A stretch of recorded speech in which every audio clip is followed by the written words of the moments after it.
Now, we are 3 hours away from when the lockdown is going to end in Victoria. Hallelujah, it never should have been there at all. And of course, the free-to-air television tonight was full of celebration for a job well done, Dan. Evening, it was mercifully short. However, it still managed to inflict untold economic and mental pain. Life in Victoria can return to some sort of COVID normal when the 5-day circuit breaker ends at midnight. Same over on Channel 7. The end of lockdown is also welcome news for tennis fans. Tom Brown has breaking news from Melbourne Park tonight. And Tom, crowds will be allowed back from tomorrow. Oh, goody. Thank you, Dan. Thank you for keeping us safe. And that evil woman from Channel 2 who asked you all those tough, naughty questions. Now, to the bit that everyone missed today. To the detail that was all about the media strategy. A media strategy that knows that all the people care about is they're getting out of lockdown in about 3 hours' time. But here is a map of Victoria. This is a map of every single council area in Victoria. Obviously, the closer we get to central Melbourne, the more dense it becomes. Now, we have asked every single day during the 5-day lockdown, where are the active cases? It was only at 10:23 last night that Channel 10's state political reporter put out this tweet with the locations and the number of cases, saying that the Department of Health have tonight released this table of active cases by local government area. It comes after the Victorian government came under fire in Parliament Upper House question time for delays as to why the data was not on its websites. Well, once you actually have a look at a map of Victoria, these are the local government areas that have had all of the cases. They are essentially 5 of the locations, all are in the same part of Melbourne. In the Greater Dandenong bit, which is the dot just on the other side of the bay, there's 1 case. There is not one dot, not one case anywhere else in Melbourne or anywhere else in the entire state of Victoria. Now remember, at the absolute height here, authorities in Victoria have only had to deal with 20 or so cases, even fewer that were actually in the community.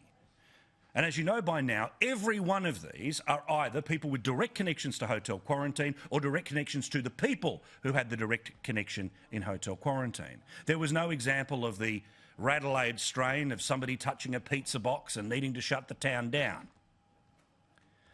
But what you have learnt is that the government did not want you to know this data.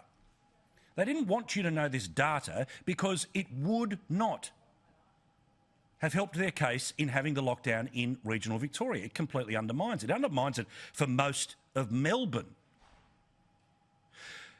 Yet, it won't surprise you that because the narrative today was we're getting out of lockdown, yay, that most people didn't really want to follow the detail. But the detail matters because the detail is what they use to justify locking you down. Remember, in the second wave, one of the distractions to get you to be locked down in Victoria was that hundreds of people weren't isolating at home. Well, of course, it came out months later that that wasn't true. Think of this like George W. Bush and the weapons of mass destruction, so we have to go and invade Iraq stuff.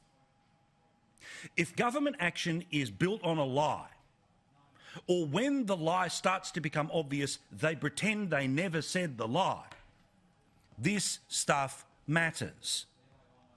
Now, I want to show you an exchange that happened at the press conference today that you did not see anywhere else, because it was information they didn't think was relevant for the 6 p.m. news, didn't get a run on taxpayer TV, and it's getting its first run here right now, which is the exchange between our reporter, Andrea Crothers, who was, as always, part of a team that is brave in asking the uncomfortable questions. She asked the Premier and asked the health bureaucrats a very simple question, which is why wasn't this data available earlier than last night? And why, just like when you were dealing with hundreds of cases, was the information about where the virus actually is not publicly available on the Department of Health and Human Services website like it had been all the way through? The answers you are about to see is arrogance. It's an arrogance of knowing that if only one person asks, then hopefully nobody else will notice. But you see, we have this little thing called digital tape. That means we record their arrogance. We see their arrogance, and here it is on full display. Does this sound like people who wanted you to know in regional Victoria the virus did not exist there? Does this sound like people who wanted the majority of Melbourne to know that the virus did not exist there? Have a listen to this. Sorry? The local government areas of active cases only released late last night. I'm not certain. We probably had a focus on many other matters and we've released them as quickly as we could. Jerome, did you want to add to that? So obviously with a large number of cases that we've been dealing with over the last 5-7 days or so, we have been doing some upgrades on our back office systems. That's allowed us to re-profile the cases we've seen by LGA areas. There was a little bit of backlog in that work, but pleased to see it's been done. More cases than 1 or 2 of a day that was updated? Yep. This time, was it as justification as to why you needed statewide restrictions because you weren't revealing it was just a few suburbs? No, there's no relation to that. I think we had literally thousands of people out there chasing down 3,500 people who were primary close contacts. That surprisingly was the focus of the last 5 days or so. We've had everybody focusing on that. There was indeed, we've had some options about what to focus on. We've talked here before about, I think, a Commonwealth dashboard. We had to go to get that sorted out, so we've dealt with that. So that was a nice thing to have done. I would have loved to have done it a few days ago, but it wasn't at the top of my to-do list. The team is far more resourced than what it was at the start of the second wave. Yeah, they've been quite busy. How breathtakingly arrogant. So here's what they want you to believe. Here are their 2 excuses. Oh, we were doing some back office stuff and we were really busy. So does that mean that they didn't know where these cases were located? Because if that's the case, that's frightening. But I think we all know they knew exactly where these cases were. They just didn't tell you because it undermined the fundamental justification for a week of people being locked up in an entire state. The snippy, smart-ass answers, the one-word answers, pretending that somehow, and they do this perfectly, and most people fall for it, and Twitter turns around and creates this sort of fence around the people in charge.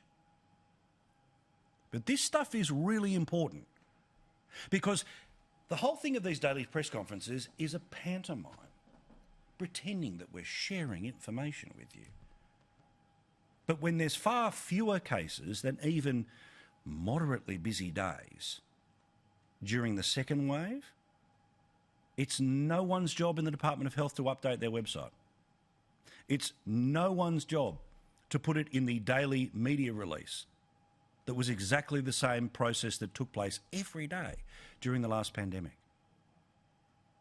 That's what makes me think there's more to it. And you see the way that they treat a person who's willing to ask the uncomfortable question. Think of how rude that is. Now, I get it, they're busy, there's lots of things to do, but does anyone honestly believe we were too busy to tell people where the cases actually were? The consequence of this strategy, where put simply the entire state of Victoria got shut down because they couldn't be asked, enforcing some sort of limitation between travel in Melbourne and Greater Victoria. It meant big problems for regional Victoria. Now, I know that for most politicians, the regions are just where people live and stuff happens, and occasionally we get to go to Daylesford for a spa. But normal people live there. Voters live there. Constituents live there. And they got screwed over by this. This is just ridiculous. What are we supposed to do? The short notice was ridiculous. Like, we were all like deer in the headlights. We were just devastated. We had all our deliveries Friday morning, big weekend, and we just had to throw half of it out. It's been absolutely devastating for us as well. What it's cost our poor staff, $30,000 in wages, just been blown down the drain. Locking down the whole state just seemed to us to be a lot of overkill. These people just don't matter. You don't matter. Now, yes, I understand that one case can become 2, and 2 can become 4, and 4 can become 8, and 8 can become 800. But in this case, it didn't happen. Can we bring back that map of all of the different locations in Melbourne? If you have a look at it, The council that had the most number of locations had 4 people in it.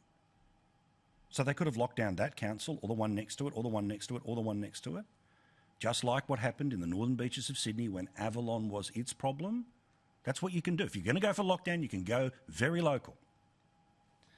The idea that the entire city, the entire state, this can't be normal, and people can't cheer it on. But cheer it on they will when they're being fed a diet of spin from politicians who pretend to be accountable, with many people in the media who just act as stenographers rather than people actually asking questions about process and pushing these people. And then, of course, yes, as I repeat again, the moat of morons on Twitter who stand around and guard their king.